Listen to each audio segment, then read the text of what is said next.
Welcome to the podcast, everyone. I'm your host, Tamara. Today we are discussing our September fantasy series title, and we are kicking off the first book in a trilogy written by Nora Roberts. If you would like to see this in video format without ad breaks, you need to head on over to Patreon and sign up. We also have a fun after show available on Patreon where we talk about the drama surrounding a reviewer and an author who wrote a horror novel about them. On Patreon, you'll also find other exclusive content, including past after shows, book chats, and more. Don't forget, you can also join me and my two co-hosts over on the Book Club's app for even more book chats. Please subscribe and like the podcast wherever you're listening. If you'd like to reach out to me, you can find me everywhere at Shelf Addiction. Joining me today is featured co-host Casey from Heart Full of Ink. Welcome back, Casey. Hello. I'm so excited to be here. Yes, it's been a while since you've been reading fantasy. Yes, it's been a hot minute, but I'm back and I'm so excited. Back and ready to roll. Okay, yes. Tell everybody where they can find you online. You can find me on Facebook under Heartful of Ink, Instagram at Casey_Heartful of Ink, or on my website, heartfulofink.com. All right, so before we begin, of course, spoiler alert. As always with book chats, we talk full spoilers, so you have been warned. We're going to start with the stats and the synopsis, and then we'll jump right on in. Today we are discussing The Awakening, Book 1 in the Dragonheart Legacy trilogy written by Nora Roberts. The audiobook is narrated by Barry Krennick. It was published November 24th, 2020 by St. Martin's Press and Macmillan Audio. The hardcover comes in at 435 pages, and the unabridged audio is 15 hours and 24 minutes. Casey, would you kindly share the synopsis? Number 1 New York Times bestselling author Nora Roberts begins a new trilogy of adventure, romance, and magic in The Awakening. In the realm of the Talm, a teenage warrior named Keegan emerges from a lake holding a sword, representing both power and the terrifying responsibility to protect the Fae. In another realm, known as Philadelphia, a young woman has just discovered she possesses a treasure of her own. When Breen Kelly was a girl, her father would tell her stories of magical places. Now she's an anxious 20-something, mired in student debt and working a job she hates. But one day she stumbles upon a shocking discovery. Her mother has been hiding an investment account in her name. It has been funded by her long-lost father, and it's worth nearly $4 million. This newfound fortune would be life-changing for anyone, but little does Bryn know that when she uses some of the money to journey to Ireland, it will unlock mysteries she couldn't have imagined. Here, she will begin to understand why she kept seeing that silver-haired elusive man, why she imagined his voice in her head saying, "Come home, Bryn, and it's time for you to come home." Why she dreamed of dragons, and where her true destiny lies, through a portal in Galway that takes her to a land of fairies and mermaids, to a man named Keegan, and to the courage in her own heart that will guide her through a powerful, dangerous destiny. Okay. All right. So, high level, as we do, very high level. What did you think when you initially finished the story? No. No. I was annoyed. Yes. Okay. So I was not surprised by the ending. Oh, I wasn't. I kind of called it. I said, oh, he's going to go and ask her to come, and the best friend's going to find out. That's exactly what I said, like halfway through the book. And that is exactly what happened. So at the end, I was like, okay, I'm curious to see how they're going to explain this. And that's kind of where I was. I was kind of in an information type state. I wasn't kind of like excited or happy or giddy or mad. I wasn't any real emotion about it. I was kind of like, okay, not the worst thing ever. Let's see what's next. I was just annoyed. Okay, let's start with that. Let's start with the annoyances. Why not? Let's start there, and then we'll go positive at the end. So you tell me, because I feel like I didn't dislike it as much as you did. So, yes, which is, we do this sometimes, or you really like something and I just hate it. And I want to start by saying I do love Nora Roberts. She's a fantastic author. I just feel like this book should have been written and published like back in 2002, and it would have hit Mm-hmm. a lot differently for me, especially. But Mm-hmm. like, there were things where I was like, okay, this book was published in 2020. This does not need to be now. Mm-hmm. Like, for example, Sally was being misgendered through the whole thing. So Sally is a drag queen who kept being called he and him and a man. I noticed that, but I thought maybe Sally wants to be he. That's what I I mean, thought, because I'm like, isn't that it really does depend on the person and what pronouns they prefer. And some people prefer he, him pronouns no matter what they're in, and if they're in drag or not. Some people yeah, prefer to be she and her. And so, yeah, yeah. no, it's definitely a personal thing, but it just felt very jarring to keep hearing Sally, he, Sally, he, Sally, he. Hmm. So, like, Okay. minor thing, but that was annoying. Um, Marco was just, why? Why? Why?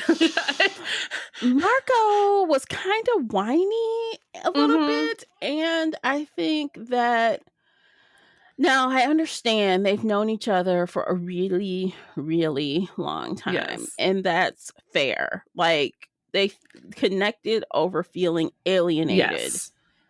in life, Mm-hmm. and failures basically in life. Him for being Black and gay, Yep. and her for being a loser, according to her mother. Yep. And that's fine, but it seemed like Breen really just, especially at the end there, just expected him to just dance to her tune, do what she wants, and he had no autonomy. It felt like that felt weird to me, Mm-hmm. that how their friendship was. It felt really one-sided. Like, he was her cheerleader. He was just there to be her cheerleader, and Yes. I don't So know. that kind of taps into a deeper problem I had with the entire book. But Bryn's personality, or Breen, um, she had all this anxiety and thought everybody hated her and thought the world was really hard. But literally every single character loved her more than themselves, basically. Like, Mhm. everybody she met just instantly loved her and would do anything for her. Everybody in the fairy realm would die for her. All of her friends were like, oh my God, I'm going to just do everything for you and love you, and you are the best person ever. And that, Well, you know why that is, especially in the Fae world, in the though. Fae It's that world, trope. It's the one trope. You're the one mm-hmm, who has the perfect combination of things that never existed. mm-hmm.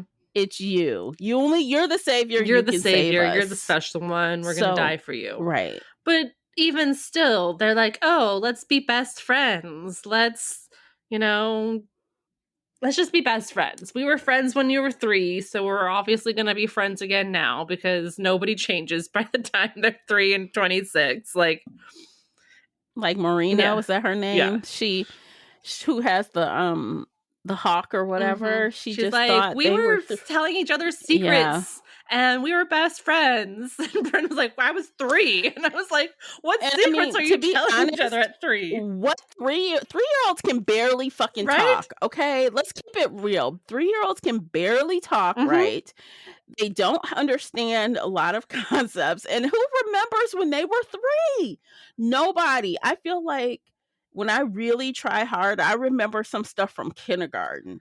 I remember kindergarten, but I don't remember 3. I'm weird and I do have some memories from 3, but like, I don't remember my best friend. I don't remember whispering My secrets. sister was born when I was 3, and I don't remember that shit. I don't remember it. I was 4 when So, my sister was born, and I do remember that day, but like, 4. yeah.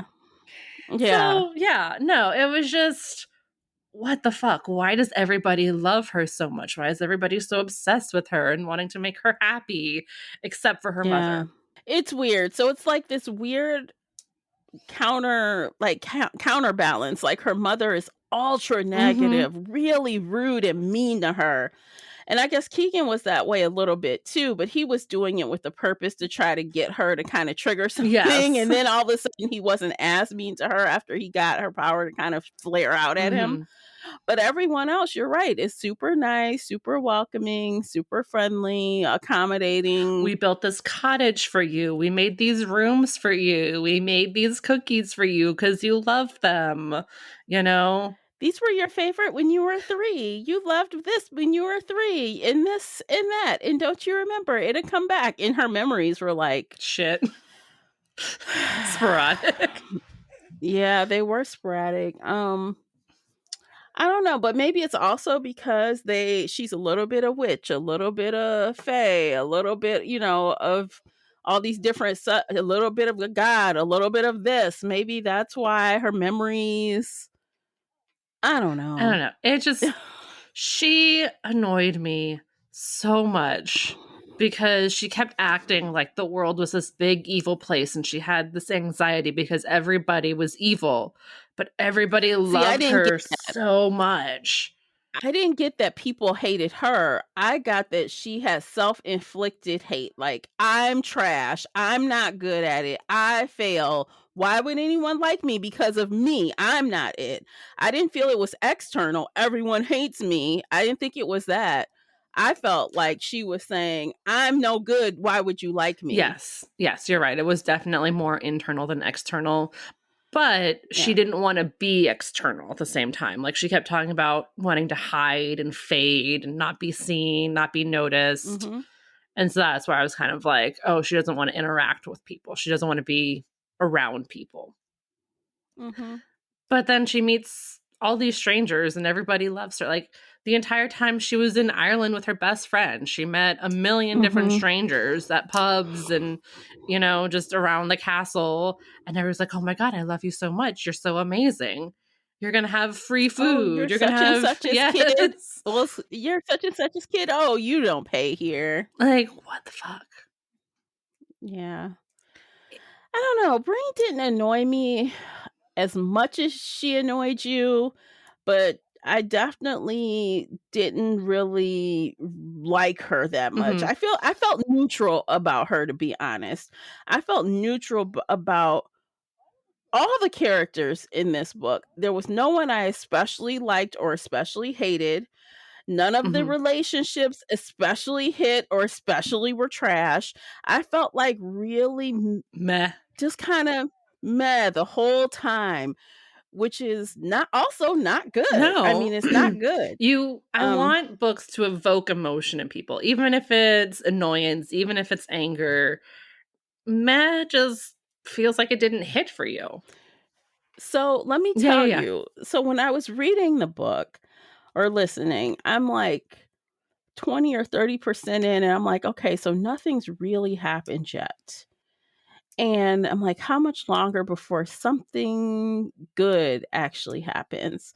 And what I was thinking about I feel like about the 40 to 43% Mhm. is when things start to shift a little bit and it starts becoming a little more interesting. But up until there, I'm like, wow, I feel like I'm on the verge of like a cozy fantasy. Mm. Like she goes, she discovers herself, she meets people, she has good food, she's taking photos.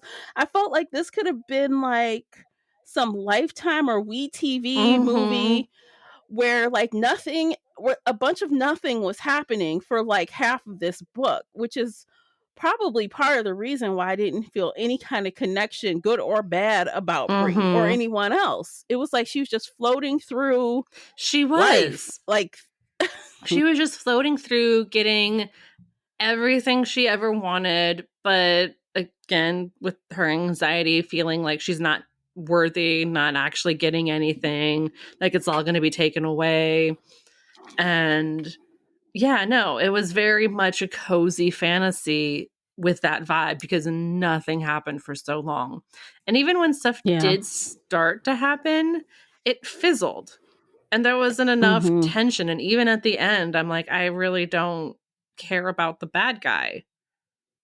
Like, where was the urgency? Yeah, there's That's what I no want. real Yes, there urgency. is no urgency. So yeah, at the end of the book, he's at the Capitol and he's hearing people complain about dogs and sheep dying and things, and he's thinking, "Oh, the darkness is Mhm. coming," but there's no main event. Like, what is it? Like it's so weird. It's just everything is low stakes. Mhm. Everything feels low stakes, Even though and they're that's trying to part of the tell us that problem. it's high stakes.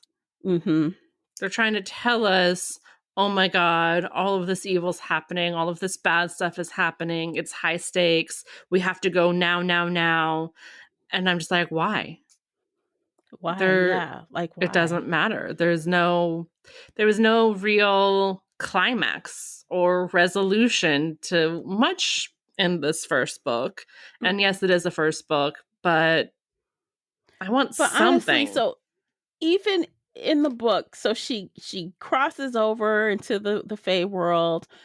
Her grandmother on their first outing takes her to her father's grave Mhm. site. They're there and some random demon tries to yank her off the ground. And of course Keegan comes and saves her. But even that, at the aftermath of that was so flat. It was she's like yeah, that happened, but it didn't, like, I don't Yeah, know. no, It she's wasn't like, the "I'm just reaction gonna I walk on my thought. ankle even though I hurt it, but I can't let them know I'm hurt." And grandma's like, "You told me to run and hide." And she's like, "Yeah, of course I did. Whatever." And I'm just like, "Yeah, no, there was no Yeah. shock that, oh my god, there's freaking demons. Oh my god, something could fall out of No, the sky at any time and attack me." There was which no is weird fear of because that. something like that should have sparked Mhm. something, should Should have, have absolutely should made have. us yeah. So I don't know how how that happens. Like, it felt like just another day. Yeah, you got yanked up by some little demon and he just happened to kill it and set it on fire in front of you. No big No deal. biggie. Yeah. Let's just continue. What's the next thing we should Let's go do? bake some cookies. Let's go sit in front of the fire. Let's Oh, let me meet your long-term boyfriend who happens to be a were who can turn into a Yeah. cat. Well, He's been following me let's talk around about for the last 6 months, but, I'm not shocked and I'm not mad about it. It's It's fine. fine. It's totally fine. God. I think Cedric was actually my favorite character though, because he can turn into a cat Ugh. and he had a little sarcasm in him.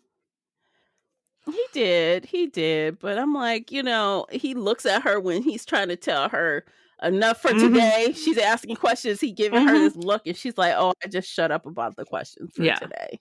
which was good. And that's, I think, where we like, you at least had some kind of emotion about it. I didn't have much emotion about anything, and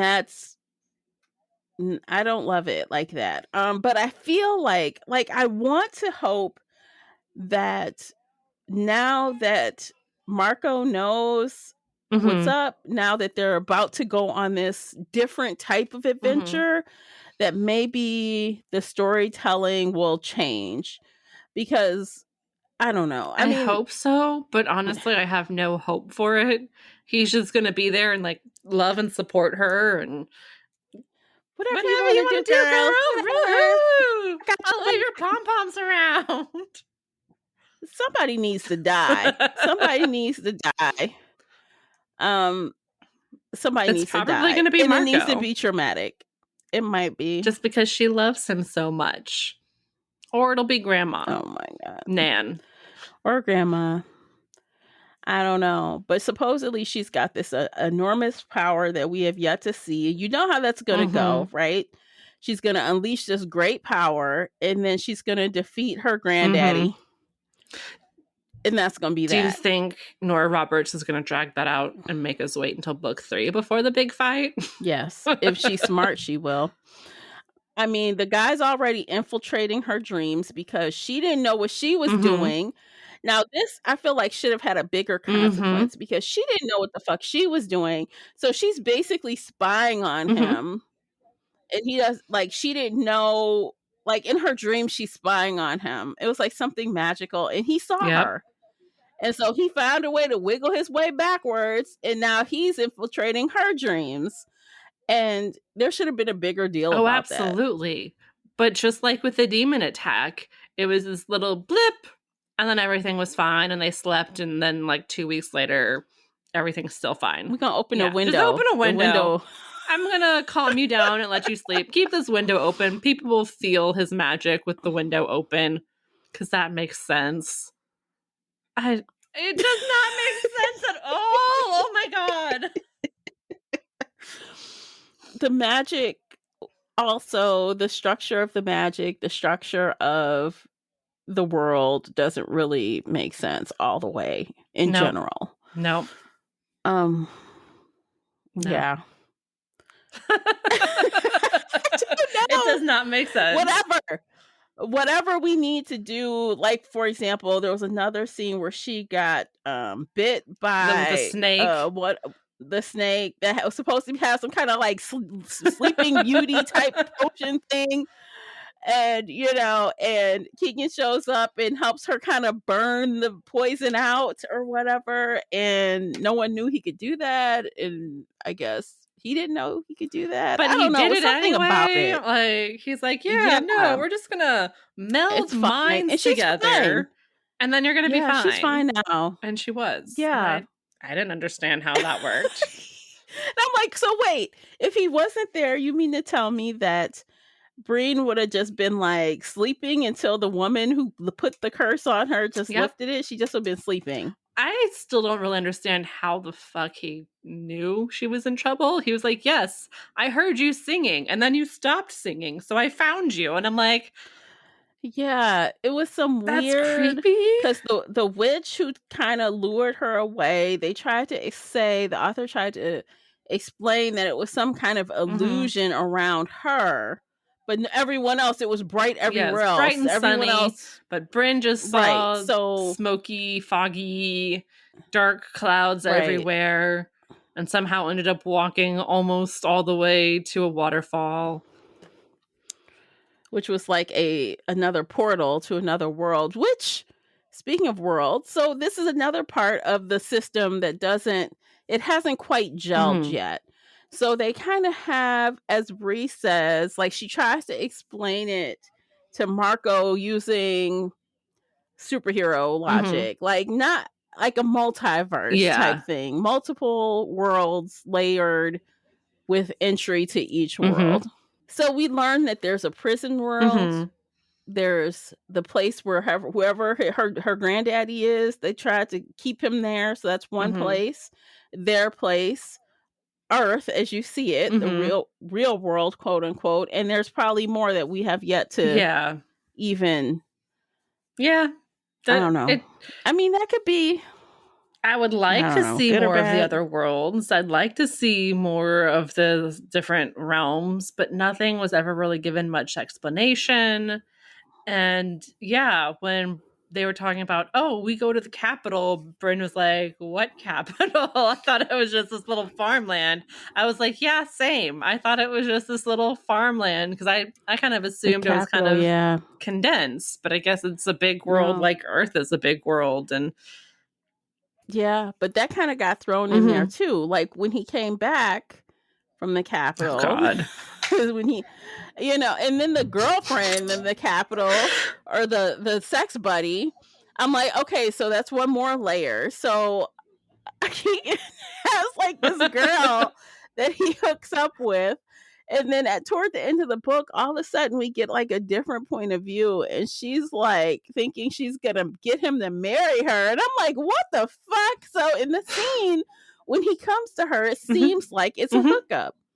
It seems hookup worthy. So like, and we did see them hook up in the middle of the story for no reason whatsoever, other than like to further this plot line. Well, this is what annoyed me. So Breen doesn't have like anybody. She's been broken up. She's not virginal, thank God, but she doesn't have anyone. And then Keegan, he's thinking about her, but to kind of distract himself, he flies all the way to the capital to hook up with this girl. And then leave. And then leaves. And then the girl suddenly's like, okay, it's time. I'm tired of waiting. He needs to be with me and mate me or whatever. And that whole little segment when he goes back to the Mm-hmm. Capitol after Brain leaves and he has a hissy fit, he goes to the Capitol. Yes. And, she's saying what needs to happen. His mother is like saying comments about this woman. And like, I don't know who the hell his mother was talking to. I'm like, I started getting There were way confused too many new with names, and I could not. who was saying what and who. I was very confused at that part about who was making comments about this lack of betrothal or whatever. I'm like, I don't really know what's happening. I could not follow that either. It It was, yeah. But honestly, I kind of felt bad for her, even though it was totally inconsistent. And when they hooked up in the middle of the book, she watched him leave and had the thought of like, one day he's going to fly away and never come back. And I was like, okay, this girl knows what's up. She knows she's being used and she's okay with it for right now. And then we get to her point of view and she's like, oh my God, he has to marry me. If he doesn't marry me, I'm just going to die. And I was like, oh girl. Oh no. You're about to die. Yeah, this is not going to end well for you at all. Apparently she's had other lovers, you know what I mean? She uses other people to try to make him jealous. It's this whole other story, which I'm guessing will come back around again Book 2. eventually. Because obviously we're not done with that, even though he tried to break it off with her, she's not done with it. And her best friend was doing the best friend thing. She's like, oh yeah, the new girl is just a redhead, but she's ugly. She's butt-ass ugly. She just has red hair, but her face is not pretty. Red hair. That's all she got going for her. Don't worry. And then she calls him out like, oh, this the girl, blah blah blah. She calls him out. He's like, no, it's not. No, it's not. It's a mess. It's a hot mess.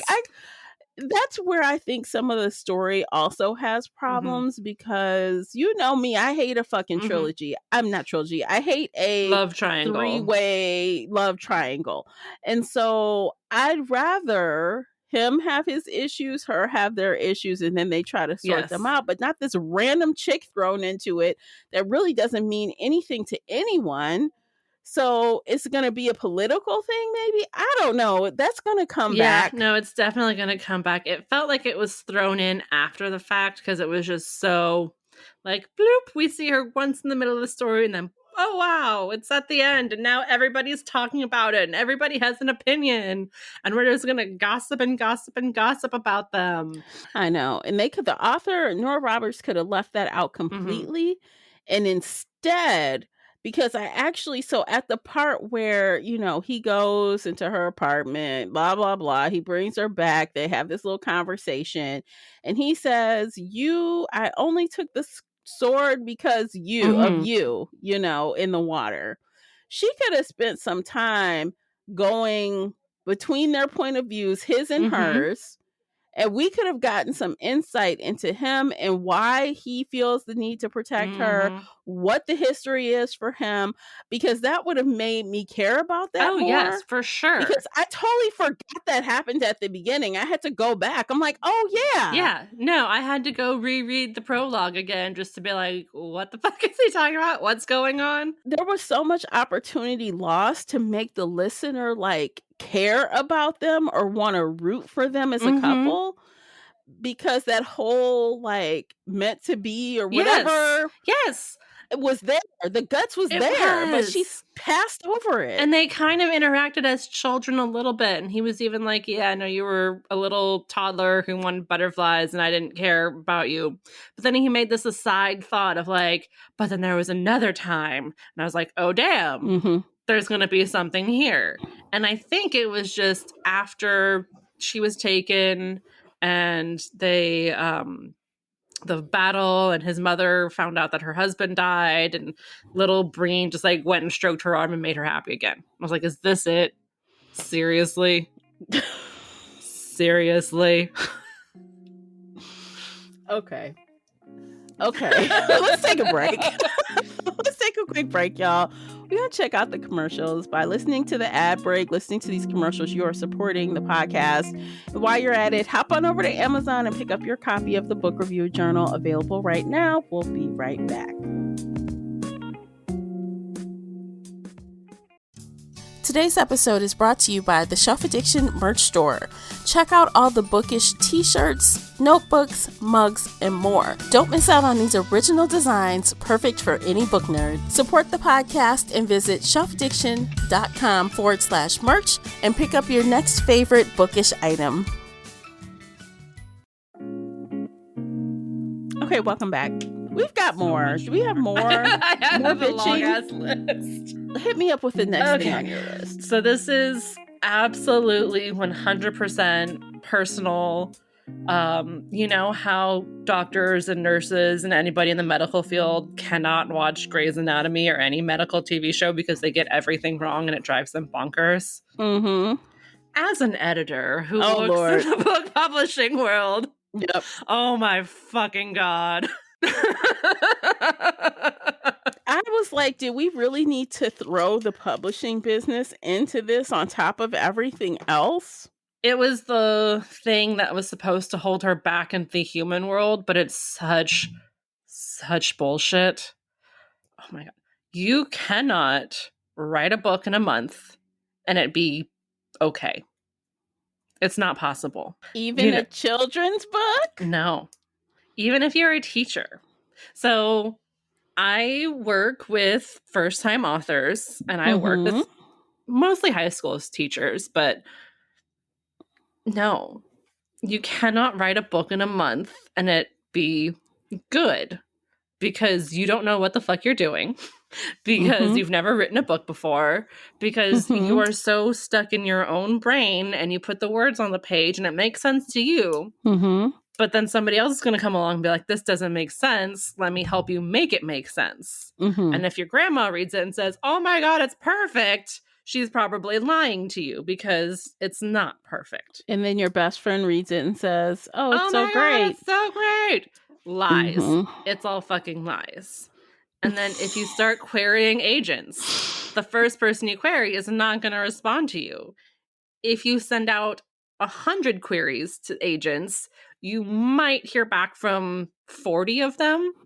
And even that, half of them might ask you for more or less. Like, no. And then you're not going to get a response in like a week. You're not going to sell it to a publisher in a week. You're not going to get your advance payment a month out. It's usually 6 months or a year. Yeah, that was literally a month out because she'd been home for a month and then she had those meetings in New York and then it was time to go home. You are more likely to meet a dragon than for any of that to happen. Which is interesting because this author is an experienced writer. She's had lots of interaction with the publishing industry. So I wonder why she would write it like that. No, this was definitely her fantasy. Maybe it's magical. Maybe Bran is making magic and we're just, I don't fucking know. None of it makes sense. And I kept screaming at the book because I was like... After she met, I kept waiting for like the publisher or her editor to be like somebody bad or something. And it didn't work. I was waiting for another twist. But in the meantime, it's like, oh, I just got all this money and now I'm a published author and I got more money and now I have a finance guy, an accountant, and a manager and all the things. And now I need a social media person. And you, Marco, you're going to be that person. Thank you. Yeah, no, none of that. What? None of that. It takes months to get responses from publishers, if, not years. I know people who have been out on the submission for 2 years and they still haven't heard back from publishing houses. Yeah. Like, you can make it happen fast, but this was insanely unrealistically. It just goes and just gets, okay, so from the businessy side of non-author, just life, who in the fuck is going to go get an accountant off the recommendation of a finance guy? People steal your damn money. Right? Like, you have to do you don't just snap your fingers and you have a finance guy and accountant. That's not and an accountant. That's not how it And I works. wouldn't trust this guy at all because he lied to you for your entire fucking life and kept your money away from you and just believed your mother when your mother said that, oh, she doesn't like money. She's irresponsible. And look, when she's 18, there are laws. Mm-hmm. Even if he felt that her mother was telling the truth, why didn't she sign something? Mm-hmm. Why wasn't she a custodian of her money? There Yeah. should have been something. She should have gotten a letter at the Formal. very least. Yeah. Or any, like, hey, let's sit down and meet now that you're 18. What do you want to do with your money? But no, none of that. No. And she just And like, just oh because yeah, the I mother trust said, you and I'm going to no. keep using you. And no, bitch, no.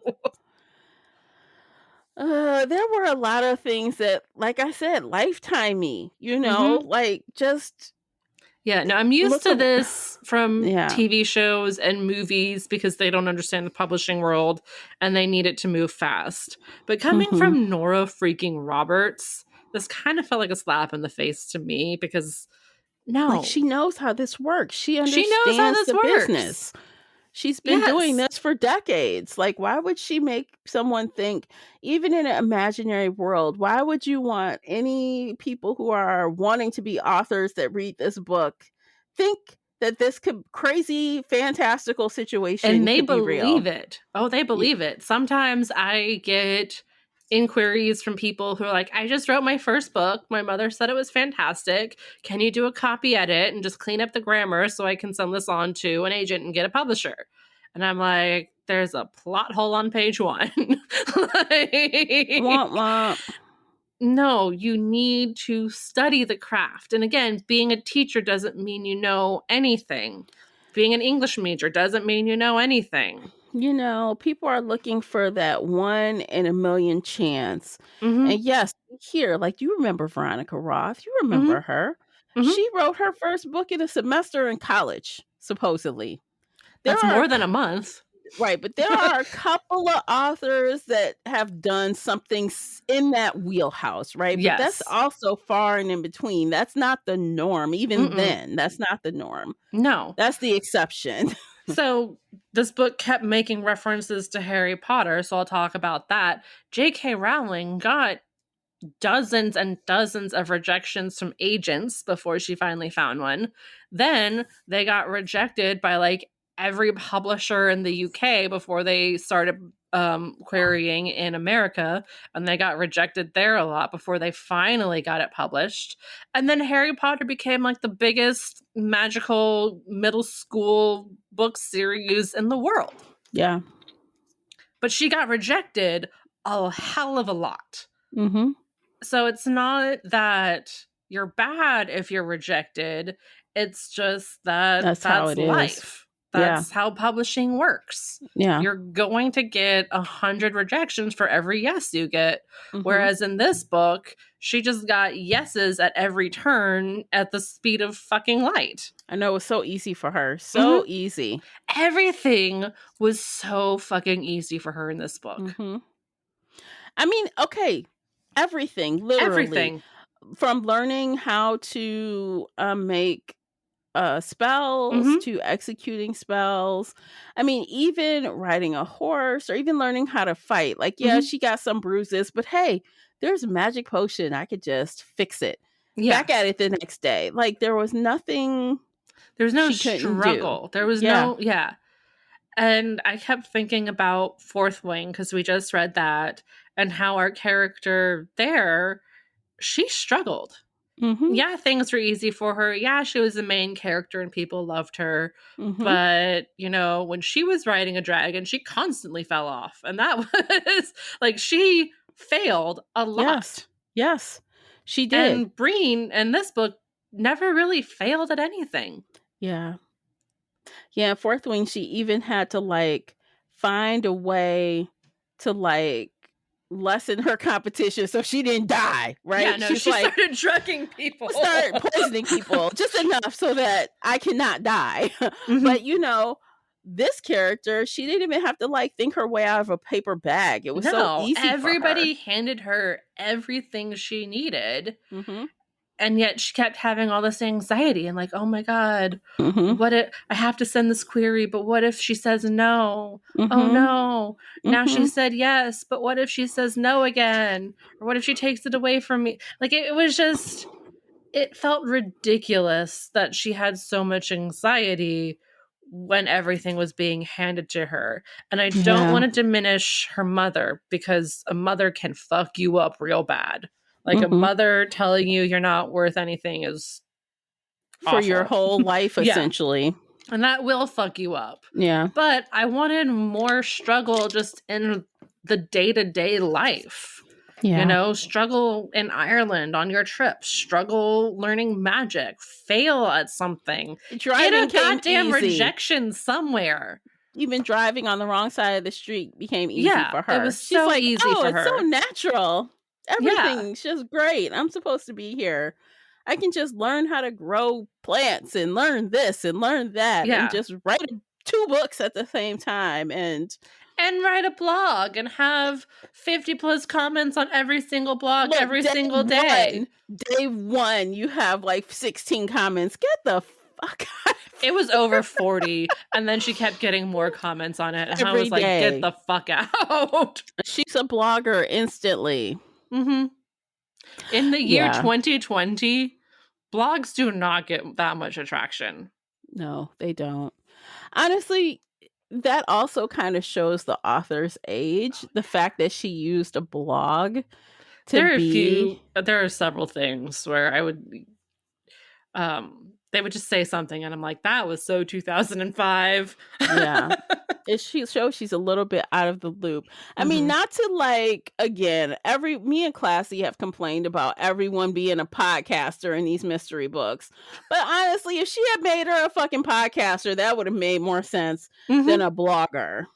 But no, she has to write because writing is amazing, and she's never written before, but she's going to write Yeah. 1 blog post and then 2 books and sell all the books and just be amazing and incredible because everything in life is perfect for her. Yeah. But she has anxiety, so it's not perfect.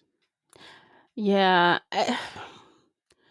So, assuming that everything will just work out for her going forward, right? Mm-hmm. I guess we just have to assume that there's not going to Yeah. be, unless the author makes an about face, I don't think there's going to be any big losses, any big hurdles that can't, I don't think there's going to be a lot of high stakes for anything. No, I really don't think so. If it was anybody else, I'd be like, Marco's gonna die just to like push her over the edge. But she's not gonna kill Marco. She doesn't Yeah. I don't think she'll do anything that big and dramatic.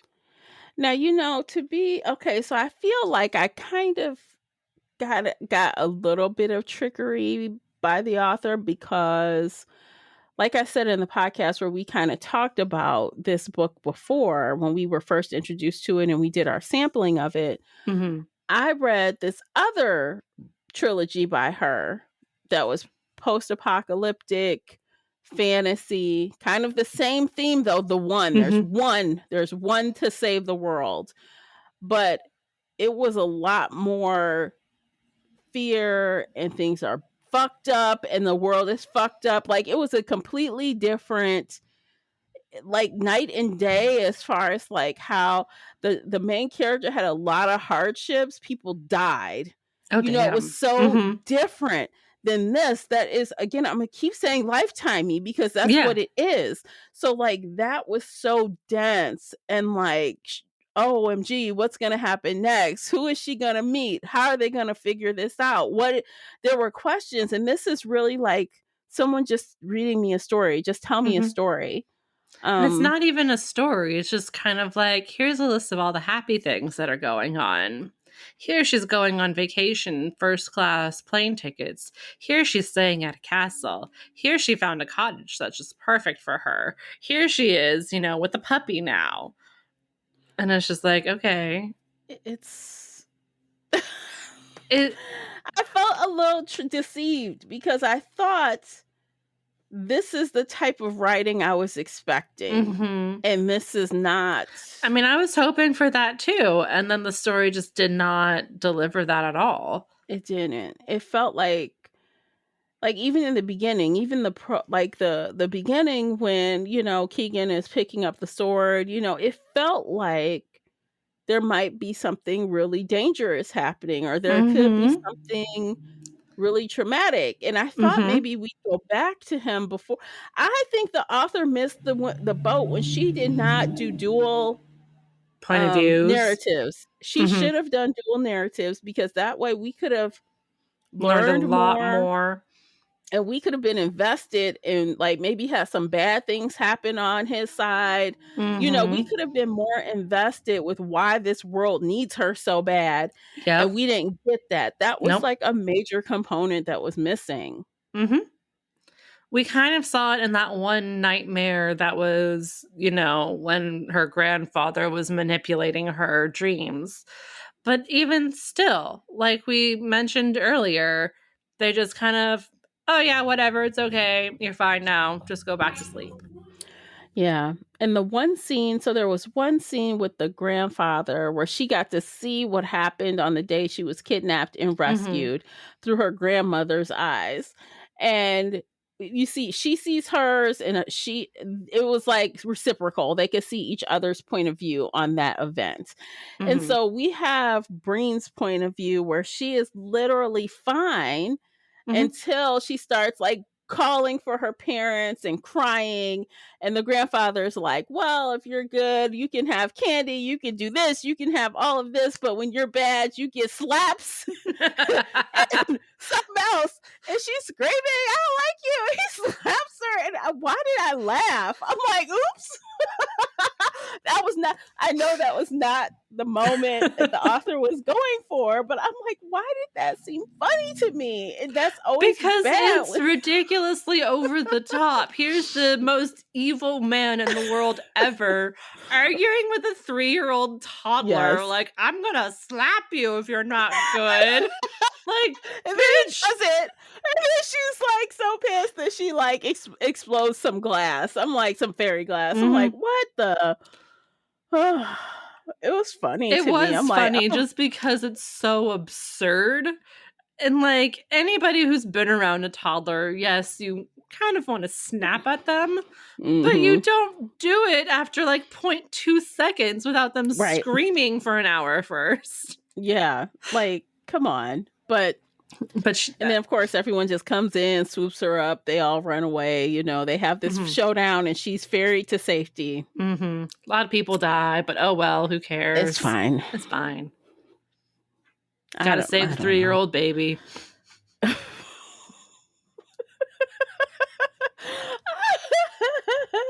I tell you, it's like I laugh because it's like, how else are you gonna, I don't know, respond to it?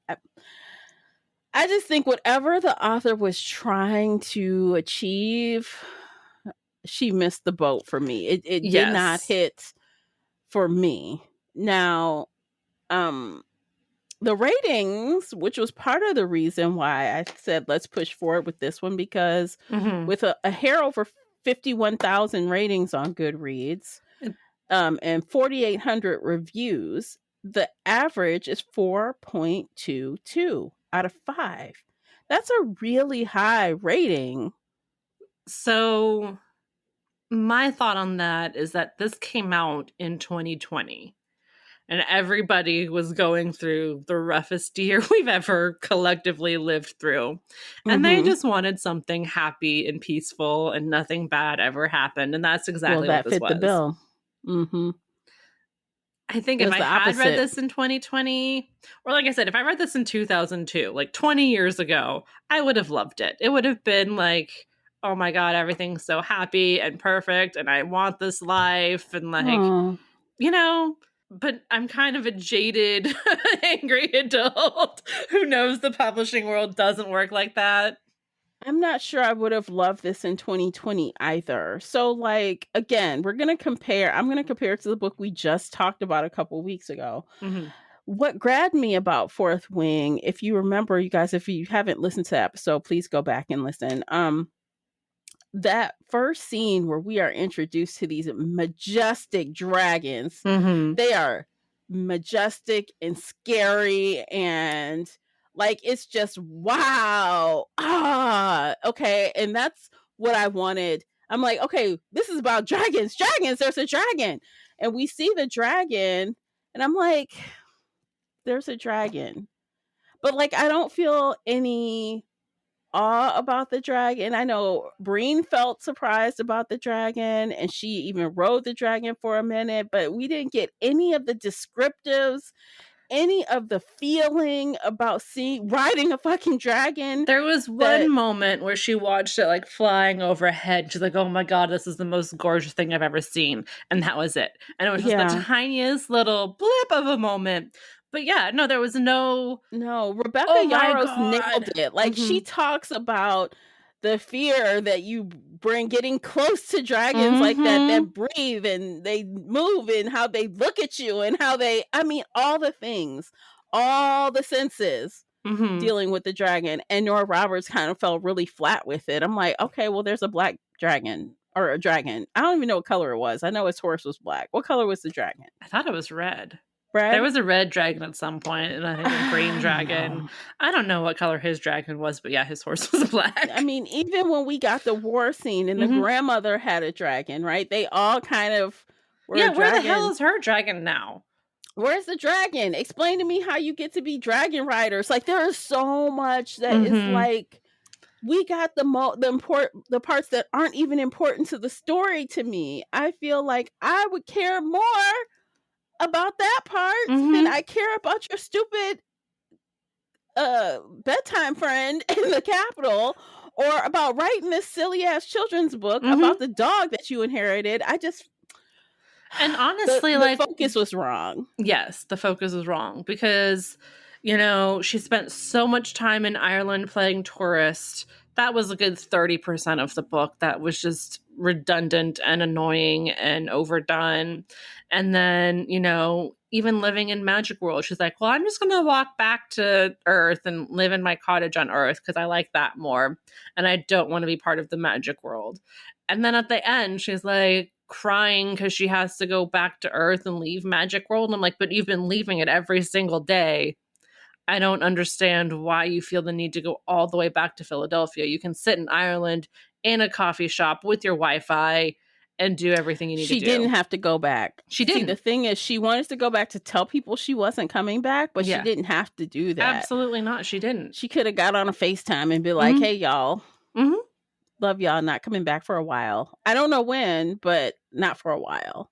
Yeah. She didn't have to go back there. No. And why a month? And like, why hide from your best friend? It's supposed to be your best friend since childhood. He's like, oh, I already knew you weren't coming back here. And it was like all of this, time and energy spent on worrying about telling people that she wanted to stay in Ireland was like wasted. Everybody was like, okay, deuces. Yeah. They're like, we knew you weren't coming back. You were so much better there. Why'd you come back at all? It's like, but I had to take care of stuff. I'm like, what stuff did you actually take care of? She had to meet her editor, who could have got on a plane if they really wanted to. Yeah, they could FaceTime. They could have Zoom meetings or Teams meeting or whatever. Yeah. In 2020. In the year 2020. You didn't have to do that. You even have telephones. You could have done it over the phone. Like, you did not have to fly all the way here and then go to New York. And like, no. Nope. It's weird. And then the scene when, Keegan goes to bring her back and she's like having this cow. I need to pack my stuff. I need to bring, she's just throwing shit in the bag. She's just like having like some kind of mini breakdown about it. And then all of a sudden, after all of his hard assness about it, suddenly he's like, oh my God, she's really upset. Okay, forget it. Don't come. Forget you don't everything. Have to come. It's I'm fine. so sorry. I've ruined 2 women in the past week. I can't deal with tears. It's fine. It's my problem. I'll take care of it. I'm like, what? It was so weird. It did not fit with anything at all. I don't understand it. And the most fucked up part about it is that, like, we're talking about the two of them, and neither one of us have said anything about them as a couple. Do we like them? Are they cute? Are they going to be together? Was the sex scene good? We have not even mentioned it because it felt like it didn't even matter. It didn't. They didn't really have any sort of chemistry or romance until like the 80% mark. Mm-hmm. And then it was just so rushed. And they're like, oh, yeah, everybody knows that you've spent time in her bed.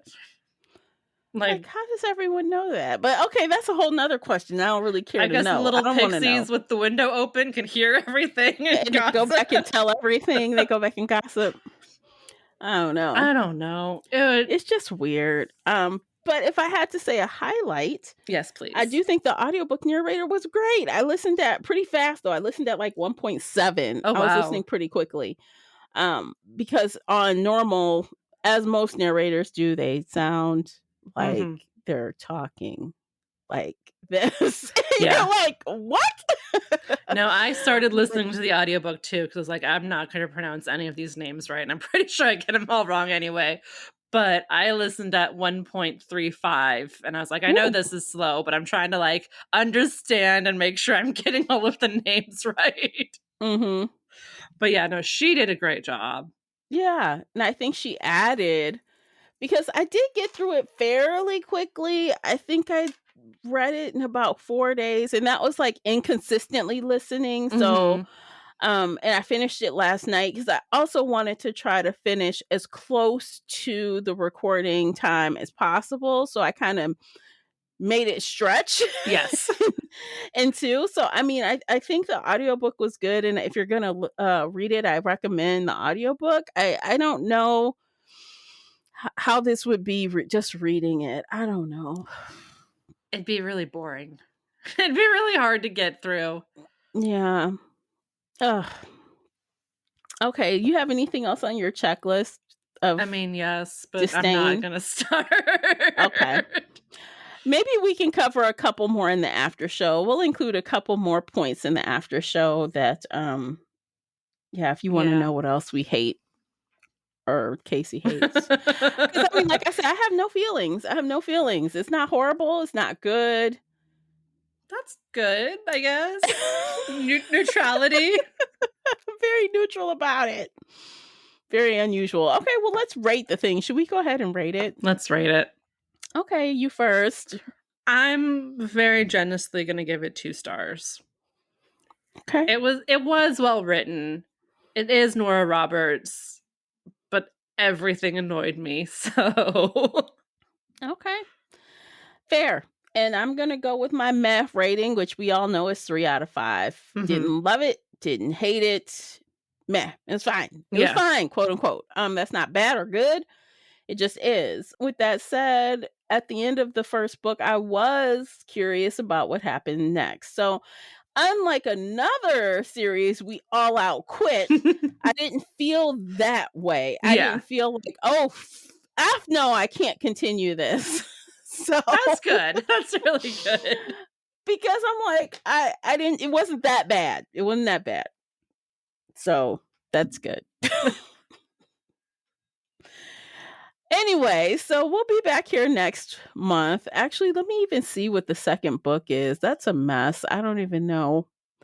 The second book in the Dragonheart Legacy series, which we better see some more freaking dragons since it's called Dragonheart Legacy series. There was a dragon on her dagger that she magically made really, really fast. Yeah.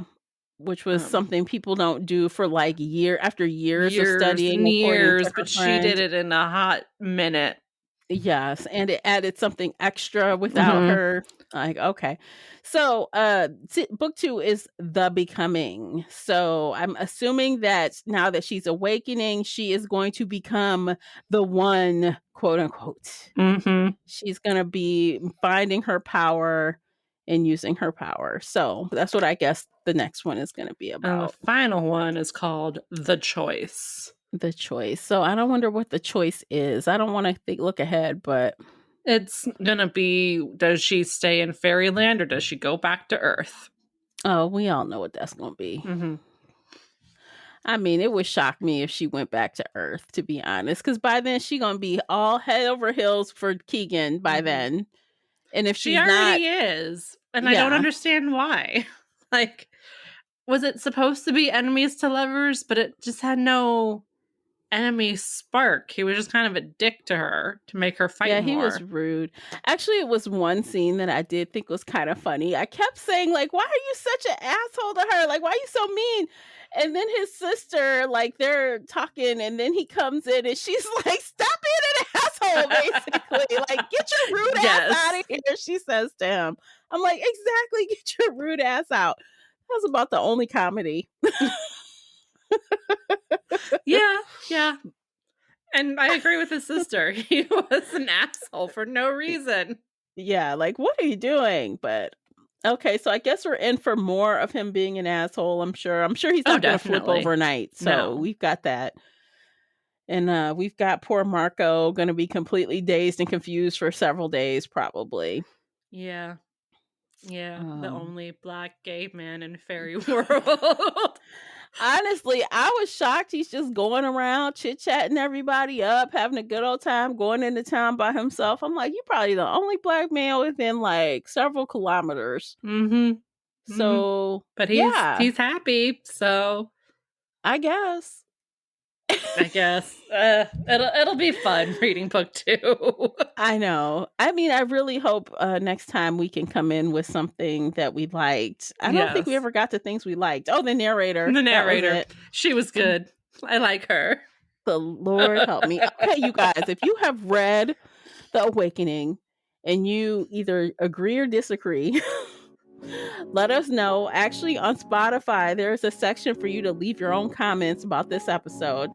Right in the Spotify app. You don't even have to send an email. You can comment below in Spotify. Let us know what you thought of the episode. Let us know what you thought of the book.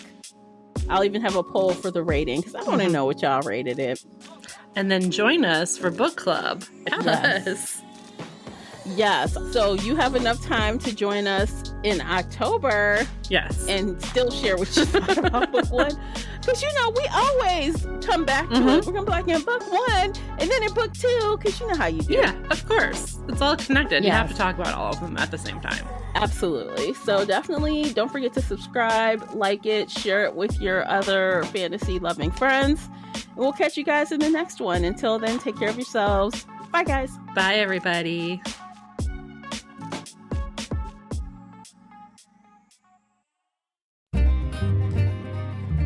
If you enjoyed today's episode and would like to show your support, there are a few things you can do. Head on over to Apple Podcasts and leave a positive 5-star review, or like this episode on your favorite podcast player. It seems so simple, but it really helps me out. You can share this podcast with other book nerd friends or on your favorite social media space. You can also join the Shelf Addiction Patreon family. For as little as $2 a month, you will help us produce even more awesome content for your ears. You can also consider joining the Shelf Addiction Official Facebook group, where we talk all things bookish and more in a safe space. The Shelf Addiction Podcast is a part of the Nerdy Maven Network. You can also reach us via email at info@shelfaddiction.com. Thank you for listening.